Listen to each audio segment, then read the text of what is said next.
This video is going to be about why we need to stay away from miserable people. And it's also going to be touching on the subject of jealousy and envy. The first thing I want to say about miserable people and just the term itself, as I was formulating the idea for this video, it kind of came to me that it has the same root as the word miser. Miser, miserable, miserly, miserable. There's a connection between these two things. And one thing I've noticed about people who are in the state of misery and miserableness is that they aren't generous. So there is a deep connection between those two things. And when I say generous, I don't just mean with their time or their money. I mean, they're not generous with their spirit. They aren't generous with forgiveness. They do not let things go. They hold grudges. I have met people that have held grudges for decades. Something happened 30 years ago. They're still holding on to that. Or even longer. They don't have that lightness in their spirit. They hold on to the negativity. They don't let it go. They don't have a generous spirit with others. They don't allow people to mess up or be wrong. They're very much there trying to correct everything. And this takes its toll over time. They're not able to be in the flow of life or lighthearted in any way because they're carrying all of this weight because they just can't seem to forgive. They can't seem to let things go. And they can't seem to be generous with others in terms of recognizing the fact that we're all human and that we all, are going to do things in life that maybe weren't the right thing. It takes real strength, I think, and also real growth to be able to let things go.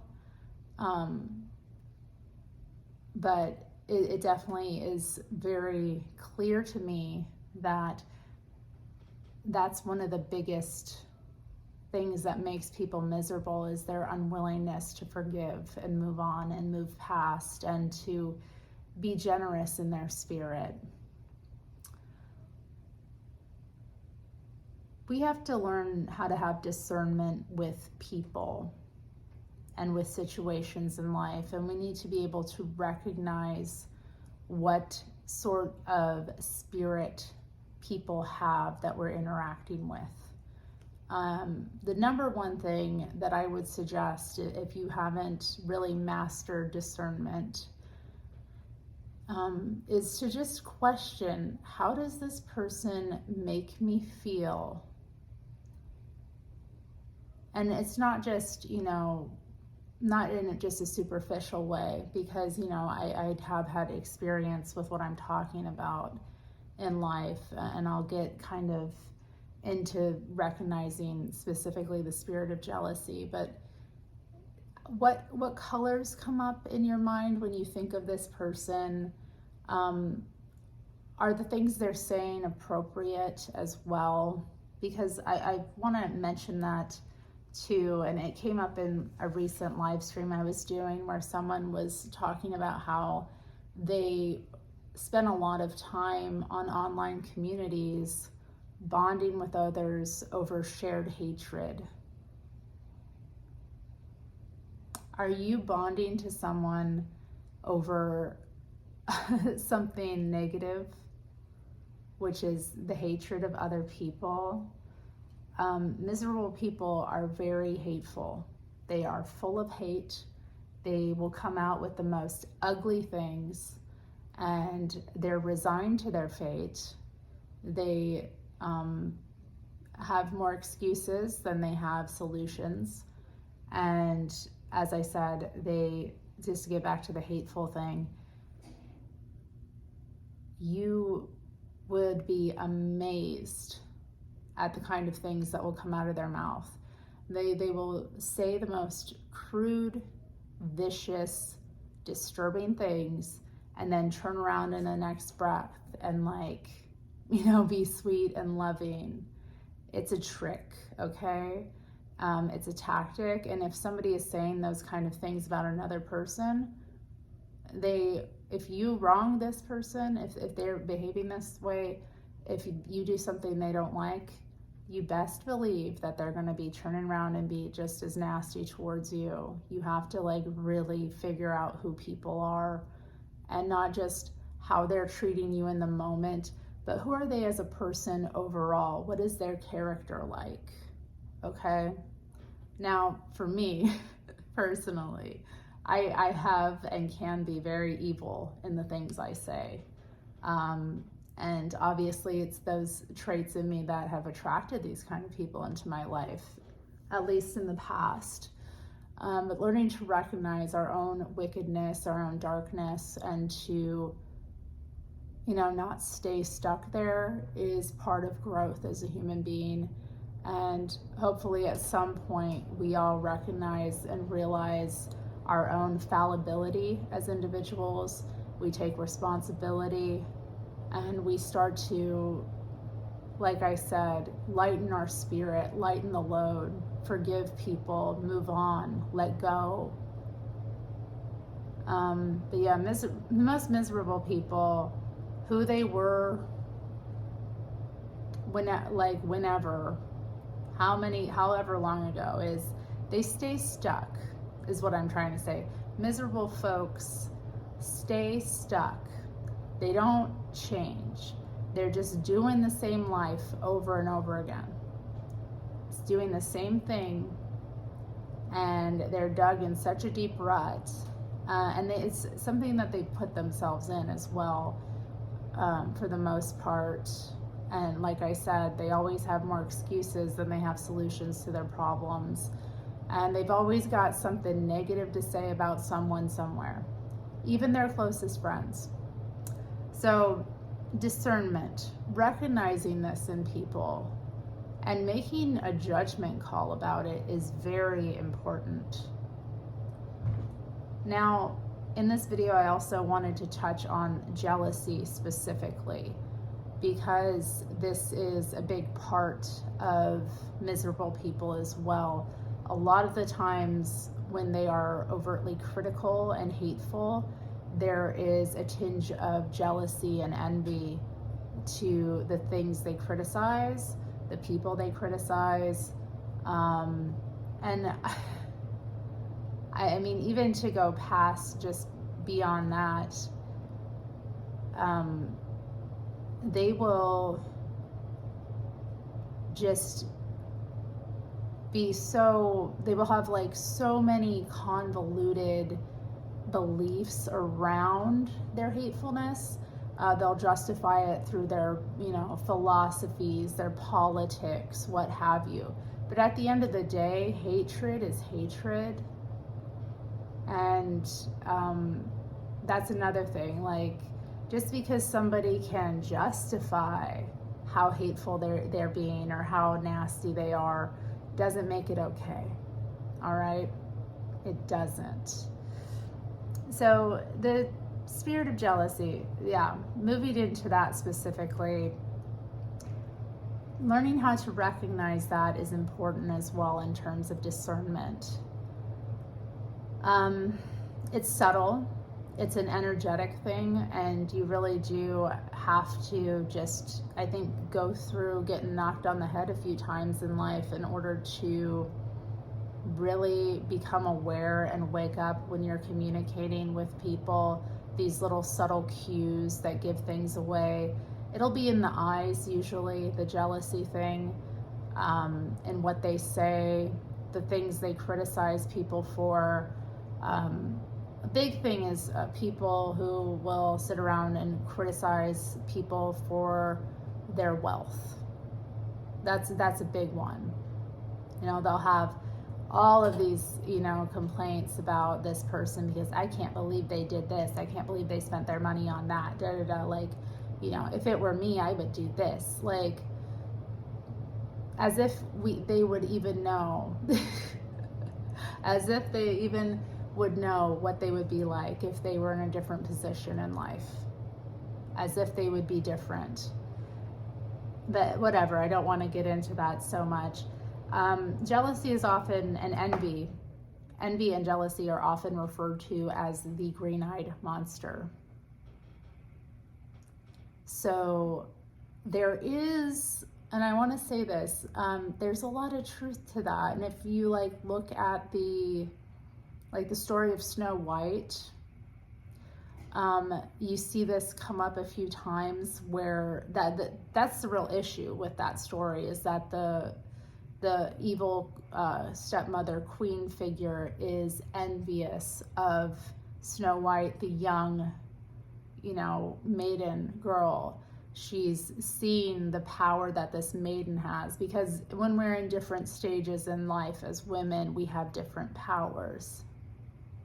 I mean, that's just the case. And maidenhood has its own set of powers, just as, the cycle of adult womanhood has its own powers. And then later, our elder years have different powers.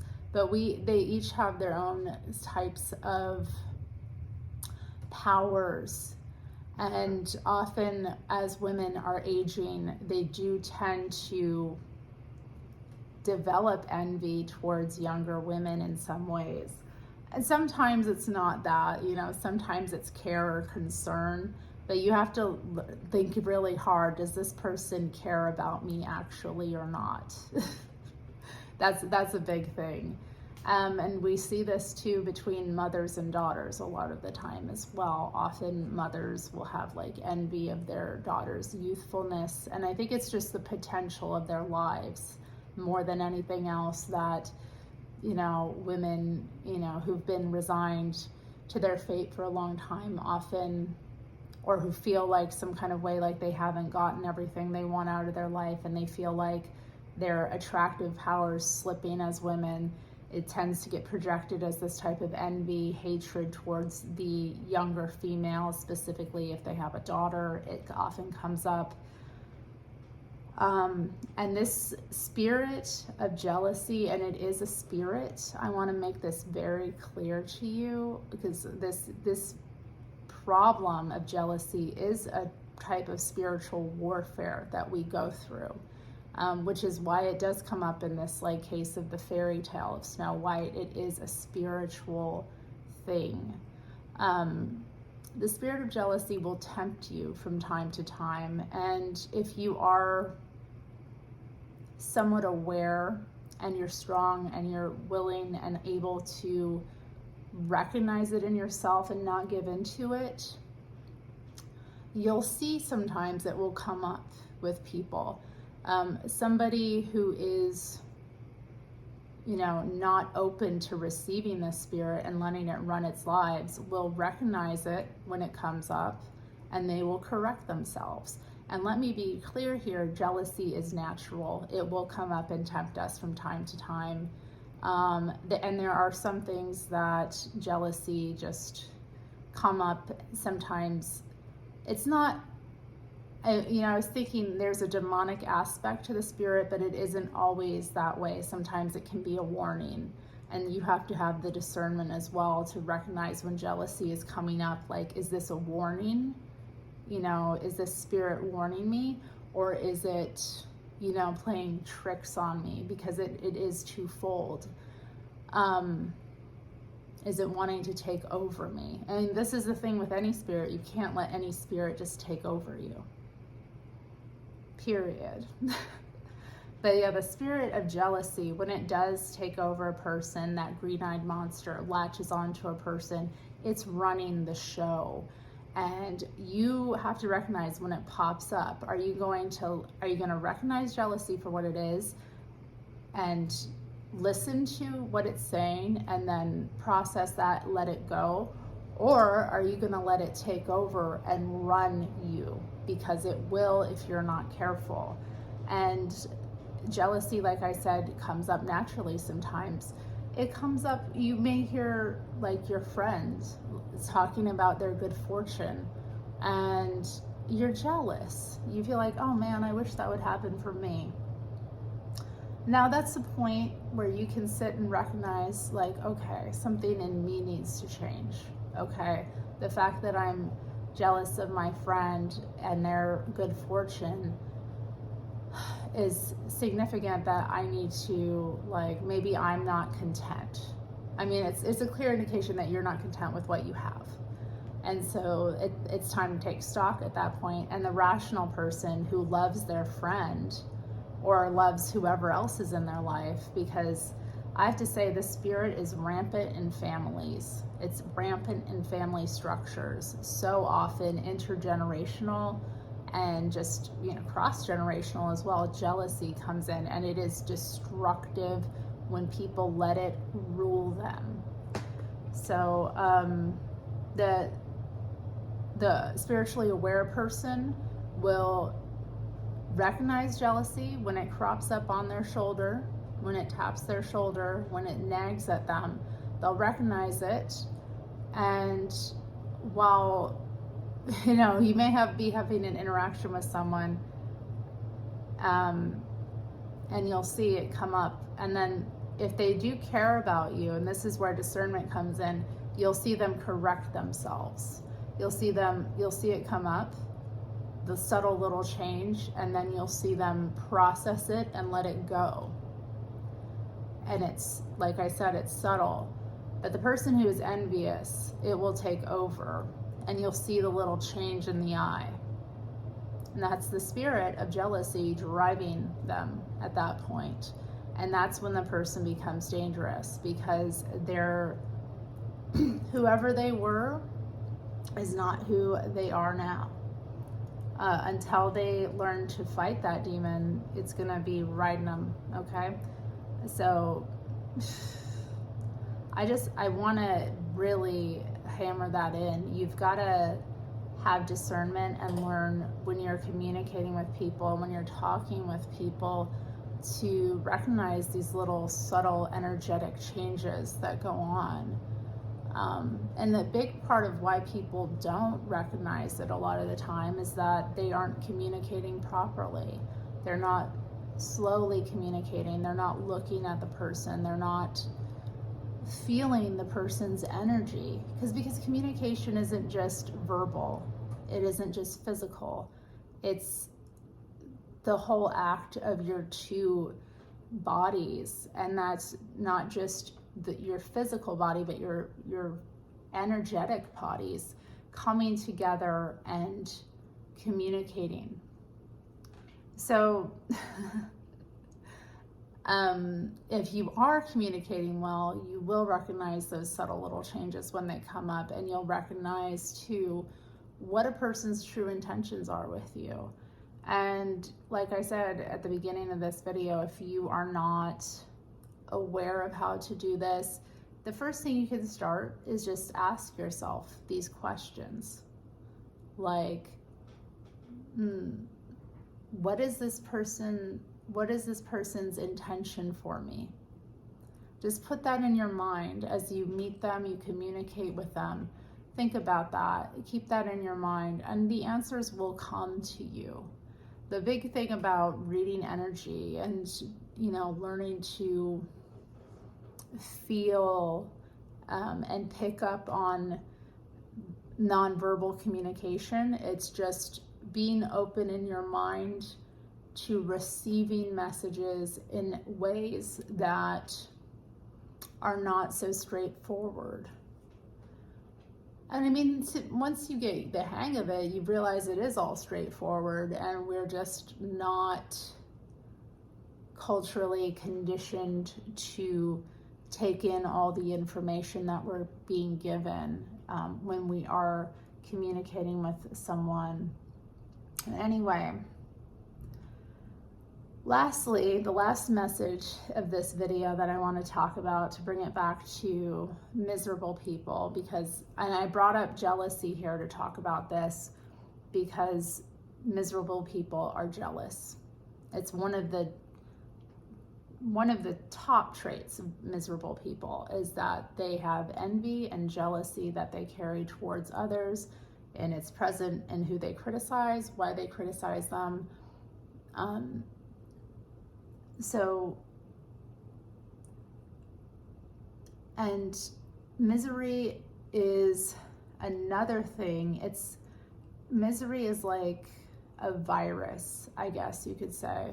I know I talked about jealousy being a spirit, and I guess misery can be a spirit as well, but I want to talk about it as a virus because it's seeking to spread itself. It's seeking to replicate itself. And that's why miserable people are dangerous to be around as well. Jealous people are dangerous to be around. Miserable people are dangerous to be around. Oftentimes jealous people kill, okay? Jealous people do all kinds of disturbing things. Jealous people are the ones that, maim people, disfigure them. Jealous people destroy lives, okay? So it's something to recognize, and it's something to exit stage left about. Once you start to recognize that that's the sort of individual you're dealing with, it's important to get away. That miserable people want to spread their misery. They are not content to be miserable in and of themselves. If it was just like that's who they are, okay? And this isn't the same thing as being depressed or being somebody who's kind of gloomy, because gloominess is not misery, okay? Somebody who can be gloomy or Saturnian in some respect, or fascinated by certain dark or taboo subject matters, isn't necessarily miserable and isn't necessarily jealous. All right? These things are very different. So if this person is seeking to keep others down, if they are advising you to do things that are not right, not healthy, not sane, if that's the other thing too, like somebody who cares for you, who truly cares for you, will never give you advice that will harm you. They will never advise you to do something that will ruin your reputation, your health, your stability in life. They will never advise you to go down those routes, okay? And if somebody is advising you to do things that are going to put you in a worse position in life, okay, that's not your friend. That person does not care about you. That person is seeking to spread their misery to others. They're not happy, and they don't want you to be happy either, because you being happy is you being free of the chains that they're bound by, okay?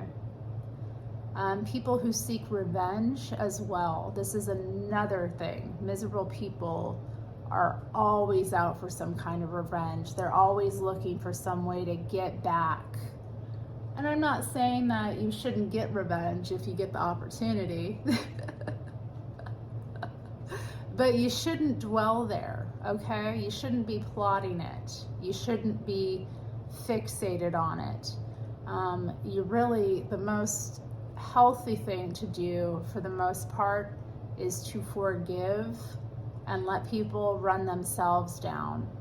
Because that's the thing, people can only go on doing wrong for so long before it catches up to them. And you don't have to step in and right every wrong. A lot of people are miserable because they feel that they need to be the agent of karma in the universe. They feel that they need to, right every wrong, make people pay. And really, they just end up making their own lives worse, because they're trying to do something that they can't really, they're trying to act as an agent of justice when really they're not in any position to. I mean, before you even think about, acting as an agent of justice in the world, righting the world's wrongs, you need to look in the mirror very carefully and closely and ask yourself, am I even qualified? So anyway, that pretty much sums up my notes about this subject matter. The video has gone on for 25 minutes. I've enjoyed talking about this, getting this out. It's something I wanted to talk to you all about for a while.